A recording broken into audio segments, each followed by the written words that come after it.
Welcome to Military News Channel. 9 months into Russia's latest invasion of Ukraine, the outcome of the war remains unclear. The Russian military appears incapable of taking Kyiv or occupying a major portion of the country. Ukrainian forces have enjoyed 3 months of success on the battlefield and could well continue to make progress in regaining territory. The war also could settle into a more drawn-out conflict, with neither side capable of making a decisive breakthrough in the near term. Projecting the ultimate outcome of the war is challenging. However, some major ramifications for Russia and its relations with Ukraine, Europe, and the United States have come into focus. While the war has been a tragedy for Ukraine and Ukrainians, it has also proven a disaster for Russia, militarily, economically, and geopolitically. The war has badly damaged Russia's military and tarnished its reputation, disrupted the economy, and profoundly altered the geopolitical picture facing Moscow and Europe. It will make any near-term restoration of a degree of normalcy in US-Russian relations difficult, if not impossible, to achieve. This latest phase in hostilities between Russia and Ukraine began on February 24, 2022, when Russian President Vladimir Putin directed his forces to launch a major, multi-pronged invasion of Ukraine. The broad scope of the assault, which Putin termed a special military operation, suggested that Moscow's objectives were to quickly seize Kyiv, presumably deposing the government, and occupy as much as the eastern half to two-thirds of the country.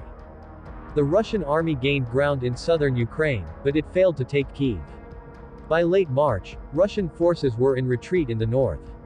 Moscow proclaimed its new objective as occupying all of Donbass, consisting of the oblast's regions of Luhansk and Donetsk, some 35% of which had already been occupied by Russian and Russian proxy forces in 2014 and 2015. After 3 months of grinding battle, Russian forces captured almost all of Luhansk, but they made little progress in Donetsk, and the battle lines appeared to stabilize in August. In September, the Ukrainian Army launched 2 counteroffensives. One in the northeast expelled Russian forces from Kharkiv Oblast and pressed assaults into Luhansk Oblast. In the south, the second counteroffensive succeeded in November in driving Russian forces out of Kherson city and the neighboring region, the only area that Russian forces occupied east of the Dnipro River, which roughly bisects Ukraine. Despite 3 months of battlefield setbacks, Moscow has shown no indication of readiness to negotiate seriously to end the war. Indeed, on September 30, Putin announced that Russia was annexing Luhansk, Donetsk, Zaporizhia, and Kherson Oblasts, even though Russian forces did not fully control the territory and consistently lost ground there in the following weeks. The Russian military made up for battlefield losses by increasing missile attacks on Ukrainian cities, aimed in particular at disrupting electric power and central heating. As of late November, Ukrainian President Volodymyr Zelensky and his government insisted on conditions that included Russian withdrawal from all Ukrainian territory, including Crimea and all of Donbass, compensation, and punishment for war crimes. While these are understandable demands given what Ukraine has gone through, achieving them would prove difficult. Still, Kyiv appeared confident that it could liberate more territory even as winter approached. After 9 months of fighting, the Russian military has shown itself incapable of seizing and holding a large part of Ukraine.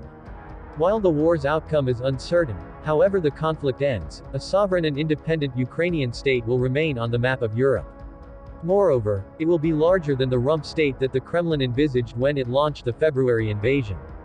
Whether the Ukrainian military can drive the Russians completely out or at least back to the lines as of February 23 is also unclear. Some military experts believe this is possible, including the